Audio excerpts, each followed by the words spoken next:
chickens lay their eggs, they lay 'em standing up.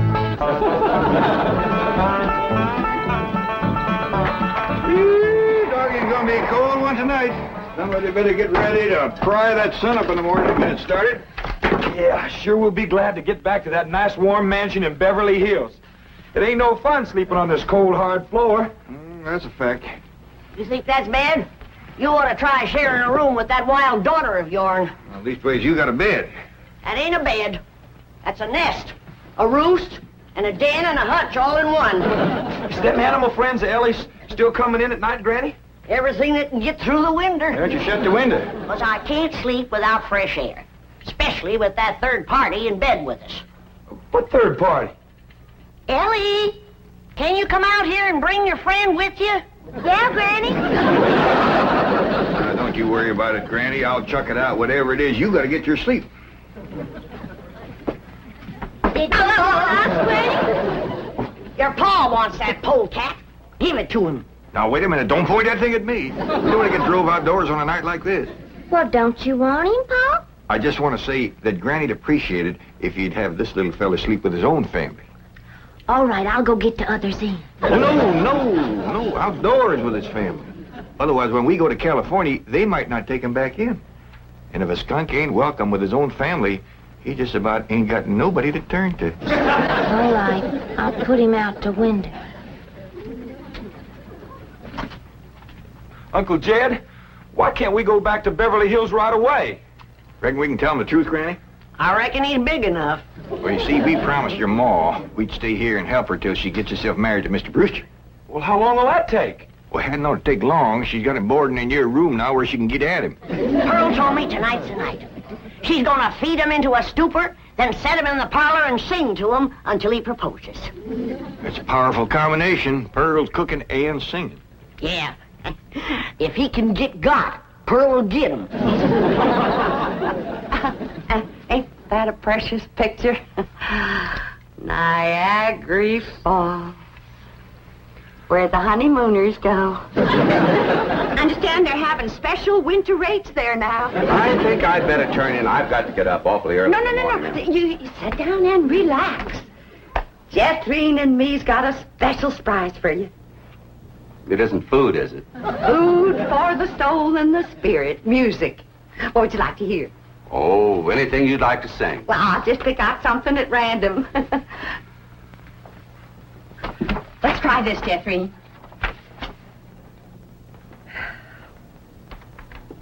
Oh, promise me that someday you and I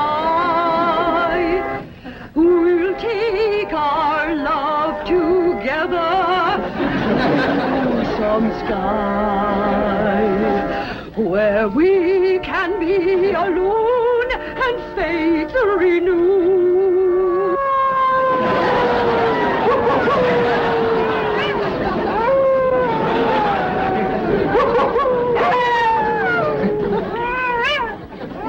Uncle Jed. Uncle Jed. What's got them wolves so stirred up tonight? Oh, but something sure is setting them off.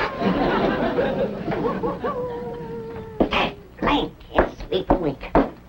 Go to the right, Granny. Go to the left, Granny. Move. Them wolves keeping you awake too, Granny? Hey, sure is. Howling goes right through you. It ain't their hollering that's keeping me. It's their snoring. Look for yourself. Ellie's got two of them under the bed. Granny, we gotta get that girl back to Beverly Hills. She's going right back to being a wild cougar. What y'all all doing out here? Trying to keep warm. Sure is cold in there without you, Granny. Mind if I join you? I reckon so, if you don't mind a little human company for a change. Uncle Jed, we just got to get ourselves back to Beverly Hills. We will, Jethro, as soon as your ma gets proper hitched to Mr. Brewster. Bless you. Oh, Pearl, give it all you got tonight. Oh, we's all gonna be down with pneumonia. Just a song at twilight when the nights are low and the flickering shadows softly come and go.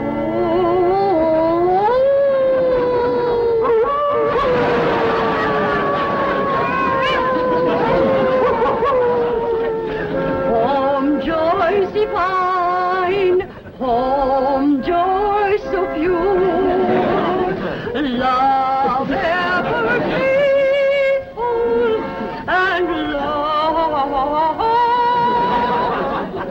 ever sure.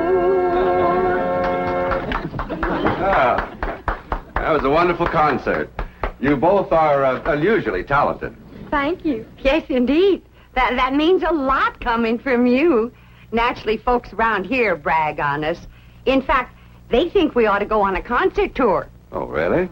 Oh, yes. My neighbors is always after me to sing out of town. Well, I can understand that. Mr. Brewster, do you really like music and singing? Well, I used to. I mean, I used to sing a lot myself in college musicals, amateur theatricals. Was you on the stage, Mr. Brewster? Oh, yes. After college, I did quite a bit of little theater work, summer stock. Matter of fact, there was a time when I seriously considered the stage as my career. Ma, Mr. Brewster's an actor. Well, not any longer. My father had other ideas. He insisted I get into the oil business. Mr. Brewster, did you ever do anything from the Bard of Avon? That's Shakespeare. Oh, I just love him. Well, as a matter of fact, I once played the lead in Romeo and Juliet. Which one was you? I was Romeo. In my youth, I was considered quite a leading man type. And there were those who thought I had rather a handsome profile. Well, you still got it. And I'll bet you can act to beat the band. Oh, come on. Take off a part for her. Something from Shakespeare. Sit down, Jethro. Well, I doubt if I can remember anything. Oh, please, Mr. Brewster. Well, perhaps I can recall something from the balcony scene. Let's see now. How does it go? But soft, what light through yonder window breaks? It is the east, and Juliet is the sun. Arise, fair sun, and kill the envious moon, who is already sick and pale with grief that thou, her maid, art far more fair than she. Go to bed, Jethro. Well, I think I'll turn in. Please, do some more of them love speeches from Shakespeare. Well, my throat is a little sore. I think I'd better gargle a little warm salt water and go to bed. Well, I can take care of you. That's another one of my specialties. Nursing the sick. Well, it might be the flu bug, and you wouldn't want to catch it. Good night. If his flu bug is as hard to catch as he is, I got nothing to worry about. Jed, have you ever known it to be so cold? Never have, Jethro. This ain't cold. Your blood is thinned out from living in California. You say this ain't cold, Granny? Look who else is huddled up to the fire. Ellie and her wolves.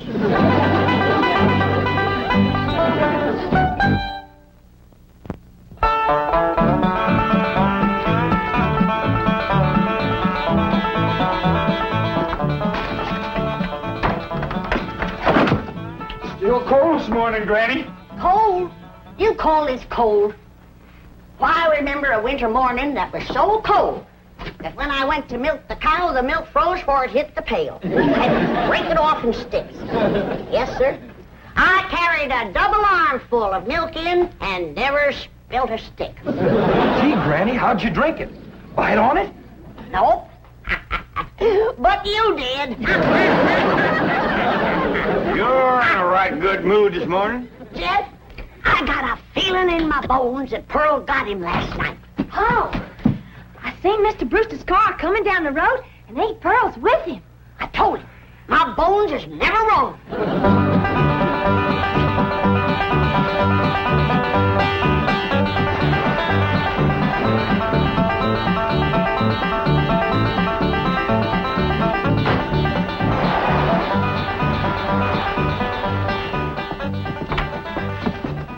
When's the wedding, Pearl? Be married in church? Yeah, let's see your ring, Pearl. You want me to carry Mr. Brewster over the threshold for you, Ma? You don't look too happy. She don't sound too happy, neither. Oh, all women folk cry when they're about to get married. I didn't get him. Oh. Did you try your best, Pearl? Oh, Granny, I throwed the book at him. Cooking, sewing, singing. I even nursed him through the flu. Got him well in 5 minutes. But he didn't propose. Jed, you go out there and do your duty to your female cousin. Ask that city fella what he'd rather get, married or buried. Now, Granny, I don't hold with getting folks married unless it's willing. Pearl's got enough willing for both of them. If you're going to make a liar out of my bones... Yeah, I'll have a talk with Mr. Brewster. Where'd he go, Pearl? He said he was going to park the car on the warm side of the cabin. But he must have run off. After him, everybody. We'll head him off at the pass and shoot him down like a dog. Now, you hold on. You ain't shooting nobody down. Just simmer down. Why, he didn't run off at all. Except we'll need you, Ellie, to get him back in here. How come? Looks like a couple of your friends are sizing him up for breakfast. Well,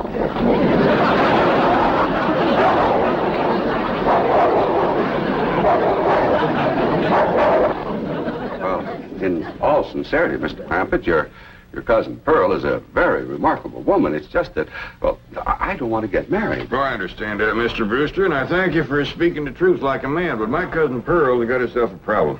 Oh, what's that? Well, ain't no secrets in the hills, and everybody's dog knows that you've been boarding with her over at her place, and they all know she's had her cap set for you. Oh, I ain't blaming you, Mr. Brewster. Jed? Did he say yes? Can we come out now? Not yet a while, Granny. Well, if you're too chicken to shoot him, Ellie's got her wolves standing by. Mr. Brewster, in order to save my cousin Pearl from shame, I'm going to ask you to do me a big favor. Anything I can do. I want you to propose to her in front of somebody. But, And let her turn you down, of course. oh, I see. Of course, yes, that'll save face. Pearl will know that she's supposed to turn me down. Oh, sure, we'll have an understanding with Pearl. Now, the one I think you ought to propose in front of is Elverna Bradshaw. You know, Mr. Clampett, this idea of yours is quite inspired. Oh, just a notion. You see, Elverna is the biggest gossip in the hills. No, really, it's brilliant. It combines drama, pathos, suspense. It has a happy ending. Great third-act curtain. It's real theater. Of course, you'll have to be convincing, so Elverna will... Convincing? Why, I'll give a performance that the people of these hills will remember as long as they live. Well, just so that... When Pearl Bodine turns down my impassioned proposal of marriage, there won't be a dry eye in the house. Elverna, don't cry easy. Oh, well, now, surely you're not going to waste this dramatic scene before just one person. Well, I reckon Elverna's daughter... I've got it. The movie house where Pearl plays the piano. You want to propose there? Well, it's perfect. Everybody in town will see it. I want to kind of shame you to be turned down in front of all them people. Well, it's just a performance. I've learned one thing in the theater. An actor always gives a better performance in front of a full house. Well, doggies. That sure is nice, sir. You? It's my pleasure, Mr. Clampett. Mrs. Bodine, Granny, come on in. Come on in, everybody. How about it, everybody? I reckon we better let Mr. Brewster tell you what's going to happen. Well, tonight, at the movie house, Mrs. Bodine, while the whole town looks on, I'm going to ask you to marry me.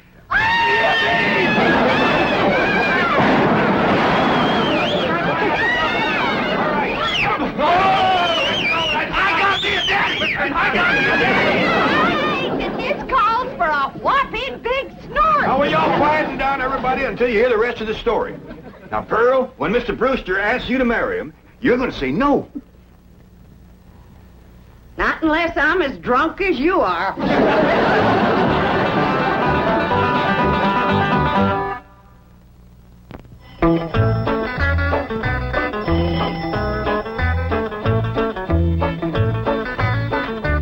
Howdy, Pearl. Evening, Pearl. Evening, Granny. Jethro went on to head down to the theater to get a fire going in the stove. Where's Jethro, Aunt Pearl? Why, she's in her room getting dressed. Go on in and see her. Granny, what happened to your mink coat? This is it. Tonight's kind of special, so I'm wearing the pretty side out. You sure got your pretty side out tonight, Pearl? Oh, I tell you, Jed, I'm as nervous as if I was going to get a real honest-to-goodness proposal. And it would be real if your cousin Jed would do his duty and hold a shotgun on that fella, Brewster. Now, ladies, let's settle for what we got. This way, Pearl can come to California without nobody saying she left town in disgrace. Good evening. Good evening. Ain't you dressed up? That boiled shirt makes your face look kind of dark. Well, as a matter of fact, I'm wearing a little theatrical makeup. Mrs. Bodine, how would you like some pancake on your face? How'd you like some sweet potato pie on yours? Fetch me some hot possum grease, Pearl, and I'll fling it on her. Now, ladies, you misunderstood me. Pancake is a type of makeup we use in the theater. An actor, like myself, would feel positively undressed without it. I thought you was oil man. Well, that's my business. But at heart, I shall always be an actor. Say now, speaking of acting, you two got it figured out what you want to say? Oh, yeah, we rehearsed 12 times. Mr. Brewster will be sitting on the front row. And when the picture's over, he'll jump up and he's... Excuse me. I've been thinking about that. I believe it would be more effective if I made an entrance. Entrance? Yes, I'll come down the aisle. Oh, all right. And then Mr. Brewster's going to say, Mrs. Bodine, don't go to California with your cousin Jed. Stay here and be my wife. I've been thinking about that, too. After a big entrance down the aisle, that's going to seem like a pretty flat opening speech. Well, you just say what you want to say. All I got to say is, no, I won't marry you. If that's Homer Winch, I'm going to hit him right in the head.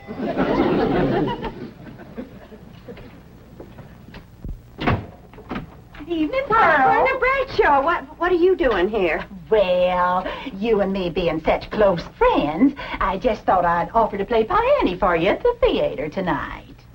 Why? Surely you're not going to show up and have folks whispering behind your back all during the picture. What in the world would they be whispering about?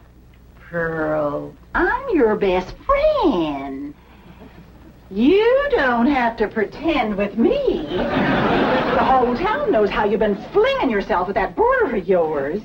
For your information, Milburn Bradshaw, Mr. Brewster proposed to me 12 times today, and 12 times I turned him down. Is that why he give you this here mink coat? 'Cause you turned him down?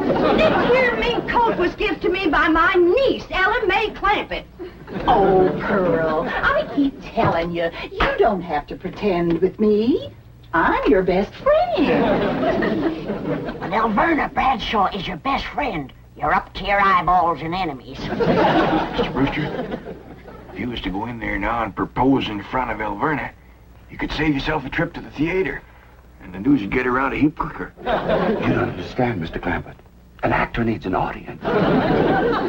Alverna, if you don't mind, I'd like you to get out of my coat and out of my house. I'm going to be late for the theater. Pearl, take your best friend's advice and sneak out of town quietly. You can depend on me to smooth everything over. Thanks for nothing.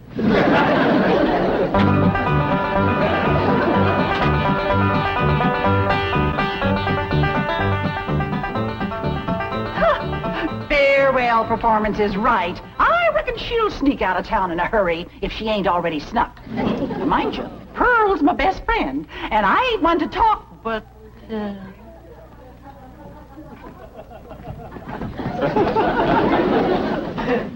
Good evening, lady. You too, Alverna. I noticed Mr. Brewster wasn't with her. Oh, and did you see that mink coat? Well, I wouldn't trade this little band of gold and a home-loving husband for a dozen mink coats. Would I, Luke? Luke? Luke Bradshaw! That little sneak, he got away again.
ready. Mrs. Bodine, I just saw that poster out front. Farewell performance. Does that mean you are leaving? Oh, yes, Mr. Brewster. I'm going to California with my cousin Jed and his family. Oh, no, please. Please, I beg you. I implore you. I beseech you. Don't go. Stay here and be my wife. No, thank you, Mr. Brewster. I cannot. I will not accept that answer. For I love you, Pearl Bodine. I love you with all my heart. With all my soul, I love you as no man has ever loved woman before. He's better than Francis X. Bushman. Be mine. Pearl, be mine. Come back here, Mr. Brewster. No, Mr. Brewster, my answer is no. Then your life has come to an end. For what is life without love? If I was him, I'd let it go at that. Without Pearl Bodine, there is no love. Oh, me darling, oh, me precious. Say those words that will make me the happiest of men. I'm behind you. My answer is still no. Better quit while you're ahead, Mr. Brewster. Oh, how those words stab into my heart like cold steel. And only you, Pearl Bodine, can heal the mortal wound. Oh, moon of me desire, marry me, Pearl. No. I promise you a life of happiness, No? a life of luxury. No. Oh, me darling, look into me tear-stained eyes. Look into the tortured face of your love slave. Free me with that one divine word. Say yes. Say yes, and together we will enter a paradise of love everlasting. Yes, I'll marry you.